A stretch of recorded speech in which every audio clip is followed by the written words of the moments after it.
आज का वीडियो जो भी अंतरिक्ष में रुचि रखने वाला देखेगा वो अपने आप को रोक नहीं पाएगा कि भाई मैं भी एस्ट्रोफोटोग्राफी करके देखूं। चाहे वो अपनी आंखों से देखना चाह रहा है, चाहे वो स्मार्टफोन लगा के शूट करना चाह रहा है, चाहे वो टेलीस्कोप से भी यहाँ पे देखना चाह रहा है। क्योंकि यार मेरे पास बहुत सारे ऐसे कमेंट आते हैं कि मैं किस चीज से ट्रैक करूं, कैसे पता करूं कौन सा ऑब्जेक्ट किधर है और मैं कैसे प्रोसेस करूं, कैसे ट्रैक करूं। ये सारे सवाल यार अक्सर मुझे देखने को यहाँ पे मिलते हैं। इस वीडियो को मैं अभी लाने का प्लान नहीं कर रहा था, अभी 1-1.5 महीने बाद लाने का प्लान कर रहा था, लेकिन वेदर ऐसा चल रहा है, यानी ये आकाश ऐसा चल रहा है क्लाउडी और हम एस्ट्रोफोटोग्राफी नहीं कर पा रहे हैं, जिससे वीडियो में बहुत लंबा गैप यहाँ पे हो रहा है। मैंने सोचा चलिए आज इस वीडियो को दे ही दिया जाए, क्योंकि ये वीडियो तो आना ही था। अगर आप इस वीडियो को 6-7 साल भी देखेंगे तो सेम मेथड रहेंगे ट्रैकिंग के और आप अच्छे से एस्ट्रोफोटोग्राफी कर पाएंगे। लेकिन मैंने आज की वीडियो में ऐसी चीजों को कवर किया है। एक वीडियो मैंने पहले बनाया था एस्ट्रोफोटोग्राफी गाइड करके, लेकिन उसमें वो ऐसी चीजें छूट गई थी जो मैं नहीं बता पाया था। तो आज की वीडियो में मैं ये सारी चीजें कवर कर दूंगा और आपको एक ऐसी चीजें बताऊंगा जिन्हें यूज करके आप अपनी एस्ट्रोफोटोग्राफी को और अच्छा यहाँ पे बना सकते हैं। तो चलिए दोस्तों वीडियो को शुरू करते हैं। अगर आप पहली बार अपने चैनल पे आए हैं तो आप पहले वाली वीडियो जाके देखिए, एस्ट्रोफोटोग्राफी वाली डिस्क्रिप्शन में मिल जाएंगे, चैनल पे मिल जाएंगे। हमने बहुत सारा हार्ड वर्क करके हमने वो एस्ट्रोफोटोग्राफी की और रिजल्ट यहाँ पे निकाले हैं। फर्स्ट टाइम जो भी हमसे रिजल्ट निकल के आ रहे हैं, क्योंकि हमने पहले ऐसी चीज एक्सपीरियंस नहीं की है, तो हम फर्स्ट रिजल्ट जो भी हमें मिलते हैं हम देख के बहुत ज्यादा खुश होते हैं और आप भी बहुत ज्यादा सपोर्ट यहाँ पे मुझे करते हैं, तो मुझे खुशी यहाँ पे होती है। धीरे धीरे हम यहाँ पे लेके जाएंगे एस्ट्रोफोटोग्राफी एक नेक्स्ट लेवल पे। हमें कोई जल्दी नहीं है, क्योंकि हमारा ना तो आकाश यहाँ पे भाग रहा है ना हम यहाँ पे भाग रहे हैं। बस पता नहीं समय कब हमें भगा के ले जाए, लेकिन आसमान अभी भी यहीं टिका है, आगे भी टिका रहेगा, हमारे बाद भी टिका रहेगा। हमसे भी बड़े बड़े लोग आएंगे और वो ये सारी चीजें करते जाएंगे आगे। तो चलिए दोस्तों आज की वीडियो को शुरू करते हैं।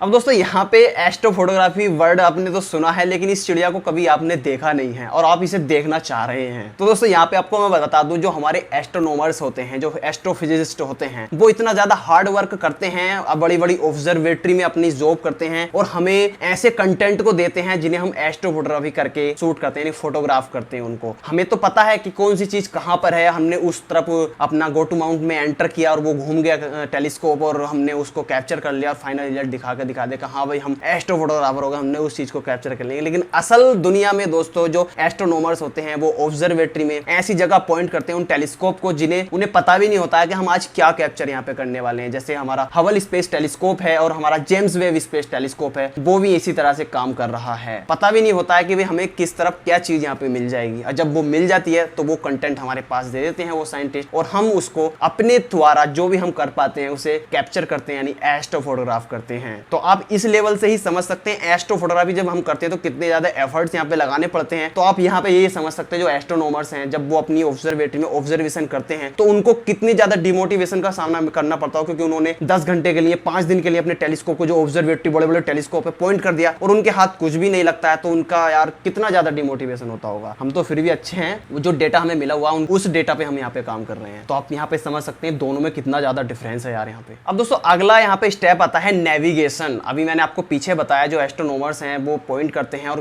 किसी भी दिशा को पॉइंट करके वो दे देते हैं, लेकिन वो जिस दिशा में हमें मिलता है तो वो कैसे हम पता करें कि हाँ उन्होंने जिस तरफ फाइंड करा, हम अपने टेलीस्कोप को या अपने स्मार्टफोन को कैसे यहाँ पे पॉइंट करें। तो वो नेविगेशन पे यहाँ पे आता है। मान लीजिए हमारे जैसे गूगल मैप है, हम गूगल मैप में कोई भी चीज यहाँ पे एंटर करते हैं कि भाई हमें अपने घर से मुरादाबाद जाना है, तो टाइप किया तो वो रास्ता निकाल के दे देगा, हाँ इधर से इधर को हो गया आपको जाना है। उसी तरह से दोस्तों हमारे एक आकाश जो है हमारा ये जो है इसका भी एक मैप होता है जिसे हम सेलेस्टियल स्फीयर कहते हैं, यानी आकाश मंडल यहाँ पे कहते हैं। आपने शक्तिमान देखा है, आकाश मंडल उड़ जाता है, एक लोक से दूसरे लोक में पहुंच जाता है। अगर आप 90s के हैं तो भाई साहब आप जानते होंगे शक्तिमान को। और दोस्तों उसी तरह से इस सेलेस्टियल स्फीयर में आकाश मंडल में हर एक चीज का एक नेविगेशन है जिसे हम किसी सॉफ्टवेयर की मदद से नेविगेट यहाँ पे करते हैं, और उसका एक मैप भी यहाँ पे होता है। आपको ये चीजें कहाँ से पता चलेंगी, आप गूगल सर्च यहाँ पे कर सकते हैं या इंडिविजुअली कोई एक एप्लीकेशन भी डाउनलोड कर सकते हैं। पर्सनली मैं जो यहाँ पे यूज करता हूँ वो टेलीग्राम का यहाँ पे यूज करता हूँ, पीसी में हो या एंड्रॉइड फोन में हो या ऐप स्टोर में भी हो, आपको ये मिल जाएगा। उसमें सारी चीजें, चाहे वो गैलेक्सी हैं, कॉन्स्टलेशंस हैं, ये इसके बारे में बताऊंगा आगे भी, चाहे वो नेब्यूलाज हैं या कोई भी ऐसा ऑब्जेक्ट है, तो हम सिंपली उसमें टाइप करेंगे तो वो हमारा स्मार्टफोन नेविगेट करेगा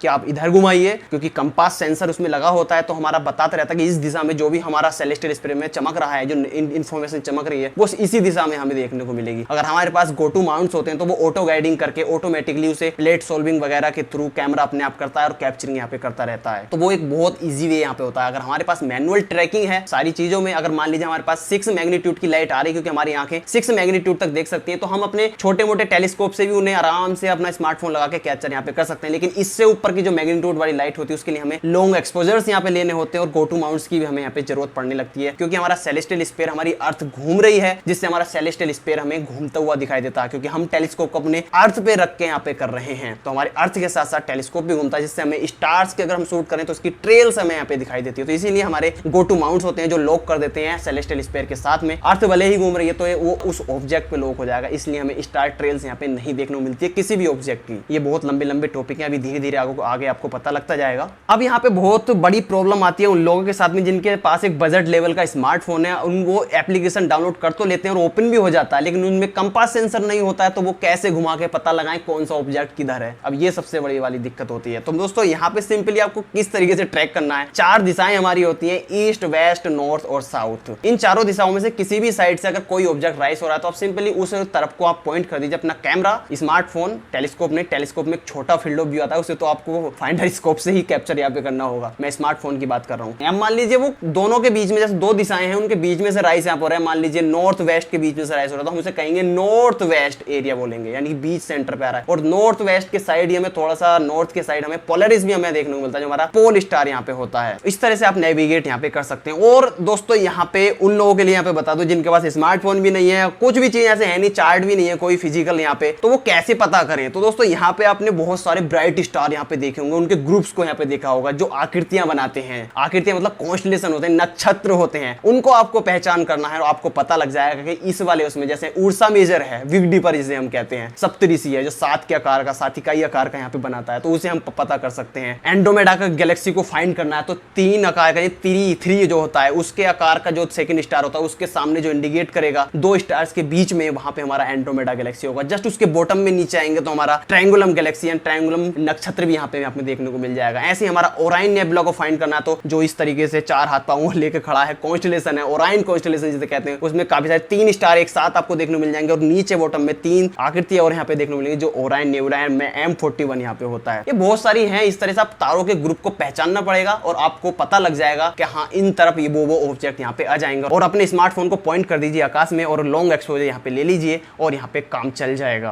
अब यहाँ पे थर्ड जो बात यहाँ पे आती है पोल्यूशन। पोल्यूशन बोल तो ये नहीं जो धुआं वगैरह ये उधर हो रहा है नाक में जा रहा है, ये वाला नहीं। एक पोल्यूशन होता है आकाश में भी, आकाश में का जो लाइट पोल्यूशन जिसे हम कहते हैं, उसको कैसे चेक करूं, ये कॉमन सवाल रहता है कि आपको ये पता कैसे चलता है कि आपका बोल्टा 5 है, फोल्टा 6 है, ये है। तो आपको सिंपली गूगल पे जाना है, सर्च करना है लाइट पोल्यूशन मैप। उसमें फर्स्ट वाली वेबसाइट आएगी, आप अपनी लोकेशन एक्सेस दे दीजिए, चाहे मैनुअली टाइप कर दीजिए अगर नहीं देना चाह रहे हैं तो। उसमें आपके एरिया पे बता देगा क्या लाइट पोल्यूशन यहाँ पे चल रहा है। लेकिन वो ध्यान रहे वहां पे 2015 का जो डेटाबेस के अनुसार यहाँ पे बता रहा है, आज के टाइम पे शायद वो बढ़ भी गया होगा क्योंकि इतनी सारी ट्रैफिक से लाइटें बढ़ रही हैं। जैसे यहाँ पे मैं रहता हूँ, जिस लोकेशन पे मैं रहता हूँ, 2015 के अकॉर्डिंग बोर्टल 4 है और यहाँ से मैं आकाश में अपनी मिल्की वे गैलेक्सी के जो क्लाउड्स हैं उनको आसानी से मैं देख पाता हूँ। एंड्रोमेडा गैलेक्सी को मैं अपनी आंखों से देख पाता हूँ, तो ये बहुत अच्छी बात है। अगर आप इससे ऊपर जाएंगे तो आप फेड होता चला जाएगा, यानी कि आपको स्टार्स कुछ ही यहाँ पे विजिबल होंगे, कुछ यहाँ पे नहीं होंगे। उनका भी सोल्यूशन है, अभी आगे आपको बताऊंगा। अब दोस्तों वीडियो का मेन पार्ट आता है कैप्चरिंग। अब दोस्तों ये सारी चीजें तो हमने पता कर ली, तो यार अब कैप्चर भी तो करना है। अब दोस्तों कैप्चरिंग के लिए आपके पास कोई स्मार्टफोन भी नहीं है, सिर्फ आप आंखों से देखना चाहते हो, आप सिर्फ नेविगेट करिए और देख लीजिए कि हाँ ये वो वाला नक्षत्र है, ये वो वाला नक्षत्र है। आप जूम करके तो अपनी आंखों को देख नहीं पाएंगे, लेकिन सिर्फ आप कॉन्स्टेलेशंस और कुछ ब्राइट स्टार यहाँ पे देख सकते हैं, लाइक जैसे लायरा कॉन्स्टेलेशन है, वेगा स्टार है और हमारा बिटेलजूस है, सीरियस स्टार है, ब्राइटेस्ट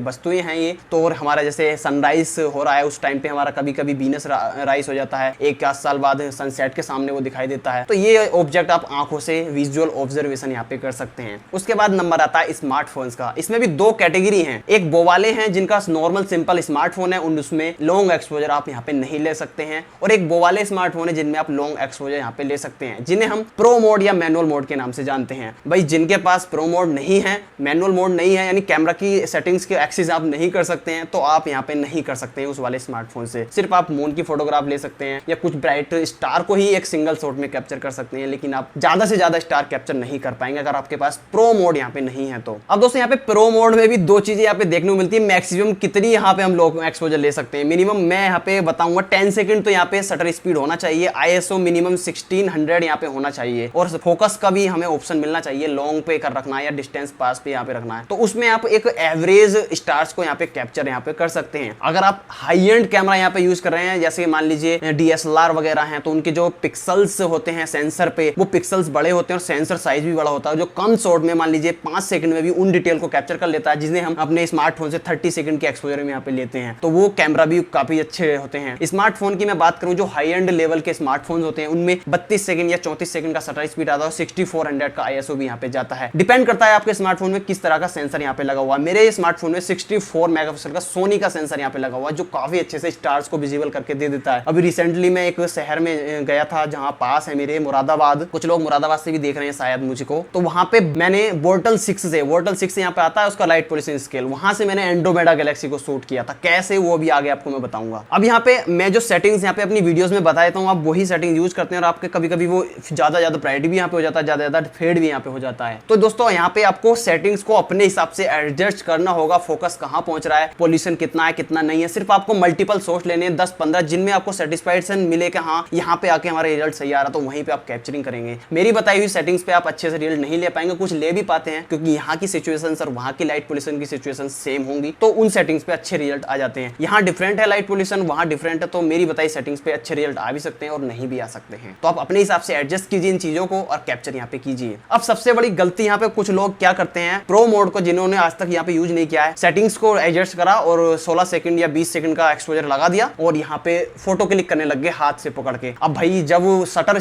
खुला रहेगा 16 सेकंड तक, तो भाई साहब जो लाइट आ रही है वो ट्रेल भी बनाएगी क्योंकि हमारा हाथ सेक होगा, तो इमेज हमें फेड मिलेंगी। तो आपको करना यह है, या तो आपको ट्राइपॉड खरीदना है या किसी चीज के सहारे वो उसको फोन को रख देना है और यहाँ पे काउंटडाउन यहाँ पे लगा देना है 3 या 4 सेकंड का, जिससे हमारा फोन हिले ना और प्रॉपर 16 सेकंड तक वो जो भी लाइट को कैप्चर करे वो स्टेबल यहाँ पे कैप्चर करे, जिससे हम शार्पनेस में अच्छी डिटेल में कैप्चर कर पाए स्टार्स को। उसके बाद वो लोग भी हैं जो कैप्चरिंग तो करते, पता है कि हमने सारी चीजें सेटिंग कर ली, लेकिन उनको ये नहीं पता है कि हमें ज्यादा से ज्यादा पार्ट आकाश का लेना होता है, यानी स्पेस का लेना होता है। अगर हम होरिजन के पास का ज्यादा ले लेंगे तो मान लीजिए 100 मीटर की दूरी पे हमारा पेड़ है, अब जो फोकस हमने वो इन्फिनिटी यहाँ पे करा है, वो फोकस पेड़ पे चला जाएगा और आपके स्टार्स फेड आएंगे, आपको फोकस में ही नहीं मिलेगा। तो आप एस्ट्रोफोटोग्राफी कर रहे हैं तो आपको आकाश की तो करनी है, लैंडस्केप यहाँ पे नहीं लेना है आपको, यानी कि जो एरिया जो होरिजन के पास के हैं उसको बहुत ना के बराबर ही लेना। अगर आपको थोड़ा बहुत टचअप देना, जैसे मिल्की वे कैप्चर करना, थोड़ा बहुत ले लीजिए पेड़ पूड़ बाकी तो यार ज्यादातर एरिया आप आकाश का लेंगे तो बेहतर रिजल्ट आपको यहाँ पे मिलेंगे। और आपको ध्यान रहे, बहुत से लोग बहुत जल्दी का कर देते हैं कैप्चरिंग करने में, तो आपको किसी भी ऑब्जेक्ट को ट्रैक करना है, शूट भी करना है, तो आपको उसे आने देना है 45 डिग्री से ऊपर, और 90 पे रहेगा तो यार क्या ही अच्छी बात यहाँ पे रहेगी। 45 मिनिमम यहाँ पे ऑब्जेक्ट होना चाहिए डिग्री पे, तब आप उसको कैप्चर करें तो थोड़ी डिटेल अच्छी आएगी, उसमें लाइट पोल्यूशन यहाँ पे नहीं आएगी जो इमिट हो रही है लाइट। अब मैंने पीछे आपको बताया था, अभी आगे बताऊंगा मैंने वोर्टल 6 से किस तरह से लिया था उस फोटो को। तो यहाँ पे दोस्तों जो शहर में वोर्टल 7 में भी रहते हैं ना, उनके लिए एक प्लस पॉइंट है, आपके यहाँ पे अगर बारिश बढ़िया करके पड़ी और अचानक रुक गई है, ना तो क्लाउड्स हैं और ना ही उस टाइम पे रहेगा डस्ट पोल्यूशन। अब मान लीजिए हमारे इन्वायरमेंट पे इतने छोटे छोटे पार्टिकल होते हैं, पानी के भी होते हैं, धूल के भी होते हैं, वो उड़ते रहते हैं और जो लाइट इमिट होती है रात में उनमें पड़ के हमारे कैमरा सेंसर उसको भी कैप्चर कर लेता है, तो हमें फेड यानी वाइड इमेज यहाँ पे देखने को मिलती है। लेकिन जब बारिश पड़ जाती है तो लाइट पोल्यूशन प्लस डस्ट जो पार्टिकल होते हैं वो सब बैठ जाते हैं नीचे, और जो शहर से लाइट इमिट हो रही है वो 1% वो 1% ही रिफ्लेक्ट होकर आती है और सारी पृथ्वी से बाहर यहाँ पे निकल जाती है, और जो स्टार से लाइट आ रही है वो आसानी से एंटर कर पाती है हमारे कैमरा सेंसर पे, और हम लाइट पोल्यूशन के एरिया में से भी काफी अच्छी एस्ट्रोफोटोग्राफी कर लेते हैं। और इसी तरह से मैंने एंड्रोमेडा गैलेक्सी को भी कैप्चर किया था। अब दोस्तों बहुत से लोगों का एक कॉमन सवाल रहता है, मैं रात के स्काई का टाइम लैप कैसे लेता हूँ और इतने डिटेल में कैसे ले लेता हूँ। प्रो मोड से ही करना होता है इस चीज को भी। मेरे स्मार्टफोन में क्या है, उसमें मल्टीपल शॉट 600 में ले लेता हूँ, एक बार मैंने क्लिक किया वो अपने आप से फोटो लेता रहेगा, और इंटरवल भी मैं उसमें सेट कर देता हूँ, 60 सेकंड का इंटरवल भी उसमें आ जाता है, लेकिन मैं इंटरवल नहीं रखता हूँ। अगर मुझे 20 सेकंड का एक्सपोजर लेना है तो मुझे 1 2 3 4 या 5 सेकंड का इंटरवल ही रखना होता है, और तो अदरवाइज मैं फोटो क्लिक कर लेता हूं। तो इसमें भी कुछ चीजें काम करती हैं। मान लीजिए आपके स्मार्टफोन है तो वो फोटो 600 फोटो को ले लेता है लगभग 4 से 5 घंटे में। जब मैं उन फोटोज को एक वीडियो के रूप में कन्वर्ट करता हूं 24 फ्रेम पर सेकंड या 30 फ्रेम्स पर सेकंड, तो मुझे 10 से 15-20 सेकंड की जितनी मैंने फ्रेम्स लिए उनके हिसाब से एक वीडियो के रूप में क्रिएट करके देता है, क्योंकि हमारा पृथ्वी के घूमने के कारण हमें सेलेस्टियल स्फीयर यानी हमारा आकाश मंडल घूमता हुआ नजर आता है, तो इस वजह से वो टाइम लैप हमें इस तरह से मिल जाता है। अगर आपके फोन में ये ऑप्शन नहीं है, बार-बार तो रात भर नहीं जागेंगे क्लिक करने के लिए, हाँ भाई एक फोटो खींच गया फिर हमने क्लिक किया, एक फोटो खींच गया फिर हमने क्लिक किया, तो आपके लिए यार बहुत सारी रिसर्च की है मैंने। एक एप्लीकेशन लाया हूं यहाँ पे, उस एप्लीकेशन का क्या नाम है, शायद B5 करके है, शायद यही है जो भी स्क्रीन पे शो हो रहा है। आप इसको डाउनलोड कर सकते हैं क्योंकि इसमें आपको इनबिल्ट यहाँ पे मिल जाता है, मैनुअल मोड यहाँ पे मिल जाता है, और साथ में इसमें इंटरवल मीटर भी यहाँ पे मिल जाता है। इससे अच्छी क्या बात है, क्योंकि इंटरवल मीटर अगर आप डाउनलोड करेंगे आज के टाइम पे तो 120 रुपए पहले आपको देने होंगे, तब वो काम यहाँ पे करेगा। अब आपको उसमें इंटरवल मीटर में सेट कर देना कितने फ्रेम्स आपको रात में लेने लेने हैं और कितने इंटरवल के बाद लेने हैं। अगर आपने शटर स्पीड 20 सेकंड का सेट किया तो आपको इंटरवल रखना है उसमें 22 सेकंड या 24 सेकंड का, क्योंकि अगर इंटरवल आप कर देंगे 2 सेकंड पे तो वो इंटरवलोमीटर उसमें क्लिक करेगा, लेकिन उस टाइम तो एक्सपोजर चल रहा है तो कैसे क्लिक कर पाएगा। शटर स्पीड जितनी रखी उससे 1-2 सेकंड आपको फालतू ही रखना है। और जितने भी फोटोज यहाँ पे आपके क्लिक होकर रात भर में आए, अब उनको वीडियो के फॉर्म में कैसे कन्वर्ट करना है, उसके लिए भी आपके लिए मैंने एक एप्लीकेशन ढूंढा है जो टाइम लैब करके यहाँ पे है, स्क्रीन पे शो हो रहा होगा। अब दोस्तों इसे ओपन करने के बाद आपको 2 तरह के इंटरफेस आपको देखने को मिलेंगे। एक तो यहाँ पे मैं लाइव कैप्चरिंग के लिए मिलेगा, लेकिन वो इतना काम नहीं करता, उसमें मैनुअल मोड नहीं है। लेकिन आपको इंपोर्ट करना है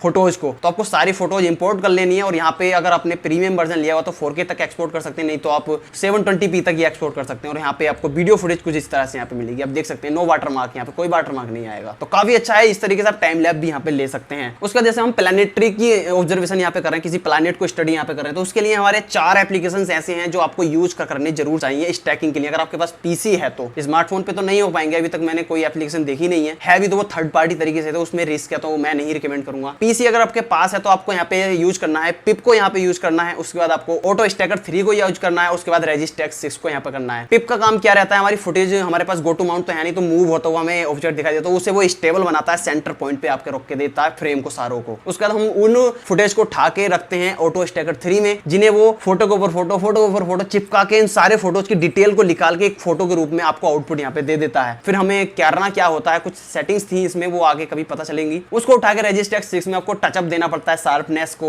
और आपके हिस्टोग्राम को उसे एडजस्ट करना होता है, कहाँ ब्राइटनेस ठीक है, कहाँ डिटेल अच्छी आ रही है। उस आउटपुट जब वो निकल के आ जाता है, हमें अपने किसी भी फोटोशॉप एप्लीकेशन से जिससे भी आपको अच्छा अनुभव हो, लाइक PS है, LR है, उनसे आप फाइनल टचअप देके एक फाइनल रिजल्ट निकाल सकते हैं। और आज तक मैंने इन्हीं एप्लीकेशन को यहाँ पे यूज किया है, तो स्टैकिंग इन पे यहाँ पे हो जाती है। मैं आपको ट्यूटोरियल बताऊंगा तो आपको कुछ चीजें ऐसी पता चलेंगी कि हाँ ठीक है वो, लेकिन आप खुद से करेंगे तो आप जल्दी यहाँ पे सीख पाएंगे। आसमान नहीं भाग रहा है, हम धीरे धीरे आगे चलेंगे, A to Z हम चीजों को लेके चलेंगे। हम आज नेक्स्ट लेवल की चीजें करने लग गए तो ये छोटी चीजें हैं, जो नए नए लोग यहाँ पे आ रहे हैं उन्हें पता नहीं है इन चीजों के बारे में, तो कौन उन्हें बताएगा। तो मैं ये चीजों को धीरे धीरे आपको बता के चल रहा हूँ। तो दोस्तों आज की वीडियो में मैंने जो भी चीजें यहाँ पे बताई, आई थिंक एस्ट्रो फोटोग्राफी के लिए ये बहुत इंपॉर्टेंट है और इन्हीं के जरिए आप एस्ट्रो फोटोग्राफी कर पाएंगे। आई थिंक कुछ चीज रह नहीं गई होंगी, रह भी गई होंगी तो आप कमेंट कर दीजिए जो भी डाउट है। लेकिन मैं जहां तक जानता हूँ जो मेन चीजें हैं, मेन क्या सारी चीजें हैं, वो मैंने आज की वीडियो में यहाँ पे बता दी है। ट्यूटोरियल्स तो आते रहेंगे इन फ्यूचर में। तो दोस्तों कैसा लगा आज की इन्फॉर्मेटिव वीडियो, मुझे नीचे कमेंट करके जरूर बताना। कुछ भी यूजफुल चीजें आपको पता लगी हैं आज की वीडियो में, इस वीडियो से कुछ भी आपका फायदा हुआ तो यार सपोर्ट कीजिए यार, बहुत ज्यादा मेहनत करता हूँ आपके लिए। जब आप सपोर्ट करेंगे तभी तो हम आपके साथ आगे बढ़ेंगे और नेक्स्ट लेवल की चीजें करेंगे धीरे धीरे। तो चलिए दोस्तों आज की वीडियो में इतना ही था। अच्छा लगा लाइक करना, सब्सक्राइब करना, अपने दोस्तों के साथ शेयर करना। मिलेंगे किसी एक नई एस्ट्रो फोटोग्राफी वीडियो में, तब तक के लिए थैंक यू, जय हिंद, वंदे मातरम। मुझे पता है आप लोग क्या देख रहे थे, ये वाला माउस देख रहे हैं ना 8GB है ये, 8GB मैंने मंगाया है ये। इसका वीडियो डालूंगा शॉर्ट वीडियो दूसरे चैनल पे, देख लेना। तो चलिए जय हिंद।